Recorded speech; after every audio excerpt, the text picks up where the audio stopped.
The text for our sermon this morning is from the first book of Samuel, chapter 20, verse 42. Then Jonathan said to David, "Go in peace, and may the Lord be between you and me forever." Friendships come in many shapes and sizes. Old ones, new ones, friendships since childhood, casual ones, work-related ones, neighborly ones. Some friendships require regular maintenance and upkeep, and some are broken and in need of repair, while others just seem to click, don't require very much work at all. There are also different types of friendships. There's the friendship in marriage, friendship between parents and their adult children, friendship among siblings, relatives, and co-workers, and casual friendships with neighbors across the street or at the local hardware store. Today, we will be considering the purpose of friendship. We will be looking at teachings from the Lord's Word that point out how critical and necessary friendship is in our interaction with others. We will see how friendship is like an adhesive, a glue, that holds together other important aspects of a relationship. This is an important topic to address because there are many people in the world who are lonely, who simply don't have friends. It's a bit like a newborn child being deprived of physical touch. You see, we are social beings, and as such, need to be connected to other human beings. And when that connection is missing or broken, there can be terrible loneliness and sadness and pain. It's also easy to take our own friendships for granted. But again, there are people all around us, sometimes in plain sight, who don't have friends, and their only connection with other human beings is the brief conversation that they have with the teller at the grocery store or with the neighbor across the street. But we might say, well, isn't friendship a relatively superficial matter? Aren't our friendships just a way of socializing, of having downtime, a way of relaxing? How can friendship be a spiritual issue?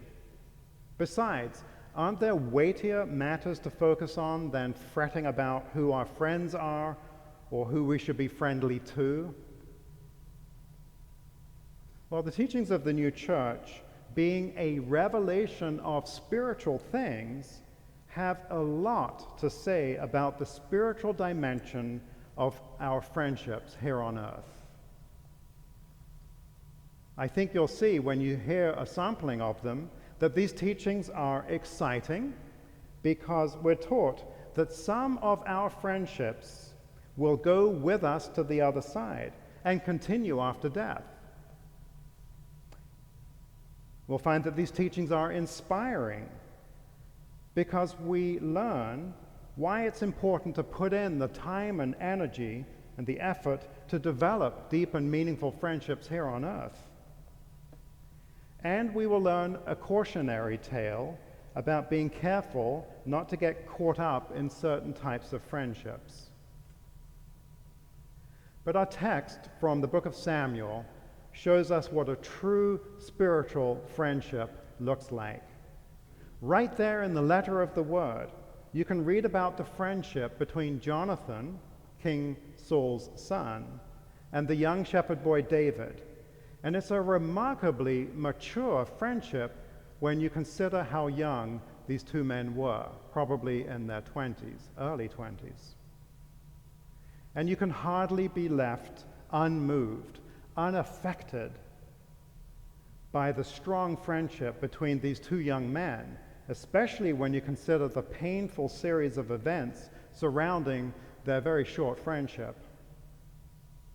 Jonathan's friendship with David began after David's victory over Goliath. But this is also precisely when King Saul's jealousy kicked in, his jealousy toward David.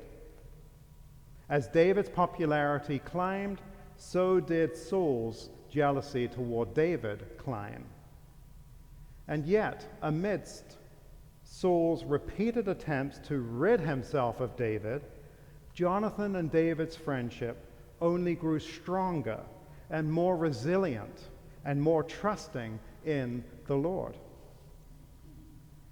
In many ways, Jonathan had absolutely nothing to gain from this friendship with David and everything to lose.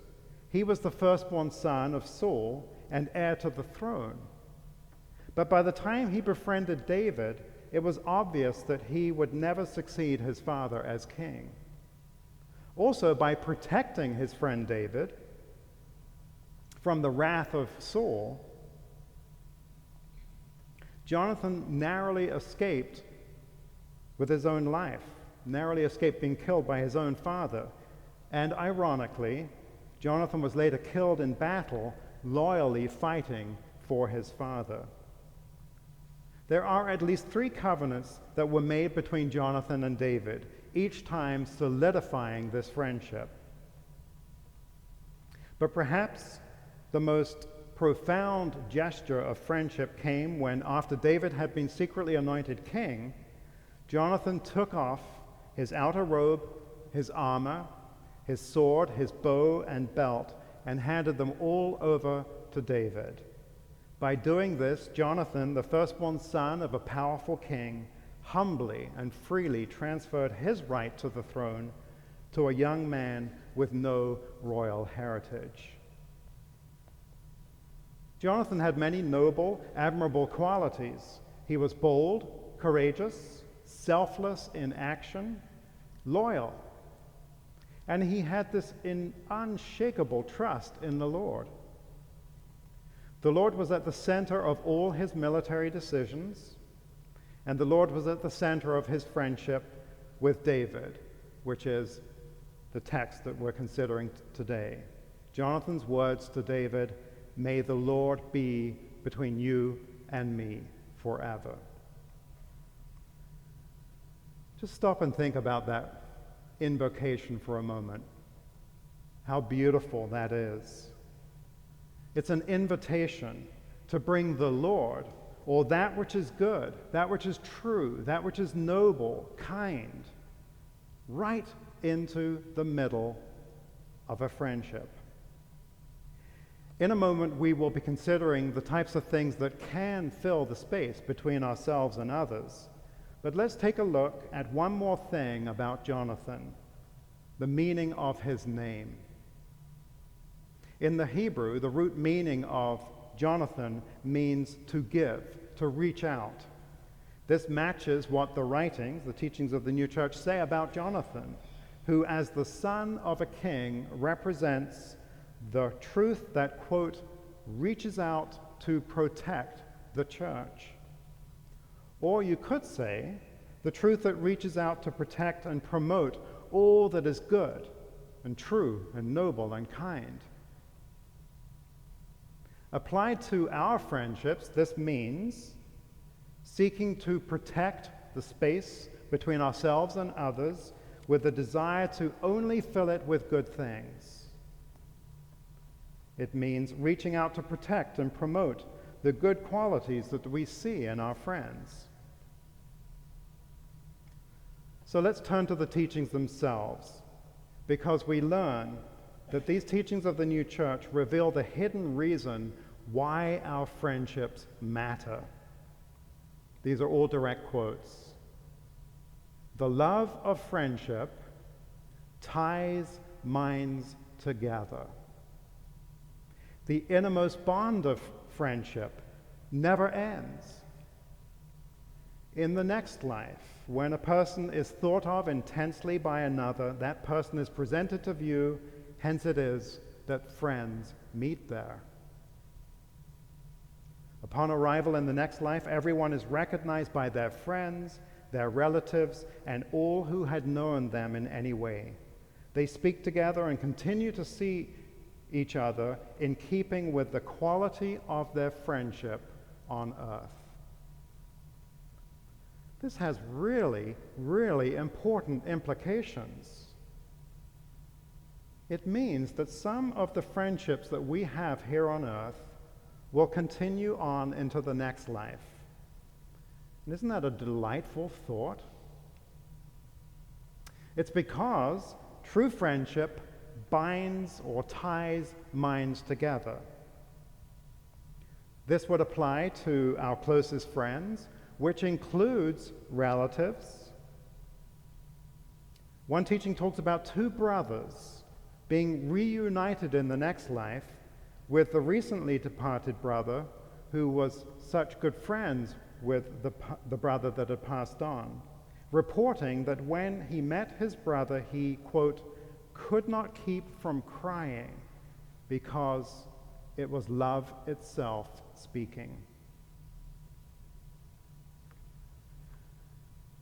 We're cautioned about getting into or remaining in friendships where it becomes apparent that the friend is being dishonest or immoral. Specifically, we have a teaching that cautions us against turning a blind eye to them on the basis that they're just fun to be around, or that we can't bear the thought of ending the friendship. Apparently, these types of friendships are very difficult to untangle in the next life because the minds of the two friends have become, as it were, fused together, and the dishonest and immoral behaviors end up dragging both down. So on the topic of friendship, we are given a cautionary tale. But even this negative scenario just goes to demonstrate how powerful the bond of friendship can become. For example, we learned in our reading today that mutual love differs from friendship in that mutual love regards the good in a person, while friendship tends to regard the person. But the teaching goes on to say, but mutual love and friendship become one and the same when we look to the good in the other person. Looking to the good in others. That is the key characteristic we learn about the remarkable friendship between Jonathan and David. Lastly, we're taught one other thing about friendship, that there's no limit to how deep a friendship can go. With respect to marriage, we are taught such friendship and trust rise so far above other types of friendship and trust that as that love is the greatest of loves, so also that friendship in marriage is the greatest of friendships. In our reading from Arcana Caelestia, or Secrets of Heaven this morning, you also heard the phrase, everyone may be friendly to others, but still we must be most friendly to what is good. This is perhaps the best way to approach any friendship. We can ask ourselves, with this friend, what do I want to be friendly toward? Or what types of things do I want filling the space between myself and this friend? This friend could be our spouse, could be one of our adult children, it could be a sister or brother, it could be the next door neighbor, it could be a new friend. We certainly know what we don't want filling that space between us. And if you read the storyline between Jonathan and David and Saul in the background, the negativity and the anger and the hatred that was spewing out from Saul reminds us of the things that we don't want filling the space between ourselves and others. We don't want there to be anger. We don't want to be short-tempered, impatient, unkind, inflexible, untrustworthy, or disloyal. What kind of friend is that? And we know only too well what happens when we permit negative thoughts and feelings to fill the space between ourselves and others. It can only lead to one thing, a strained or broken relationship. So the message today is clear. Let us use Jonathan's friendship with David as our model. Let us take first a mental inventory of our friendships so that we may gauge the spiritual health of them. What's working and what could we do better? And as a church community, let us raise our level of awareness. For communal or societal friendship at the deepest level is an act of charity because it seeks to support and promote all that is good, kind, and honest. What filled the space between Jonathan and David? Well, Jonathan believed in David. He saw the good in him, that the Lord was with him. Jonathan brought courage and strength to their friendship and defended David multiple times. He had integrity. He spoke the truth. He wasn't selfish. The scriptures say that Jonathan loved David more than his own soul. And he wanted the Lord to be at the center of their friendship. This is what it means to be a friend in the truest sense of the word. And so let this be what fills the space between ourselves and others. Let honesty and integrity and hard work and perseverance and faithfulness fill that space between ourselves and others. Let us be friends to the joys and successes of others, to, as the familiar teaching in our church goes, to feel the joy of another as joy in oneself. That is loving. In all of our friendships, let our prayer, let our invocation be these humble words. May the Lord be between you and me forever. Amen.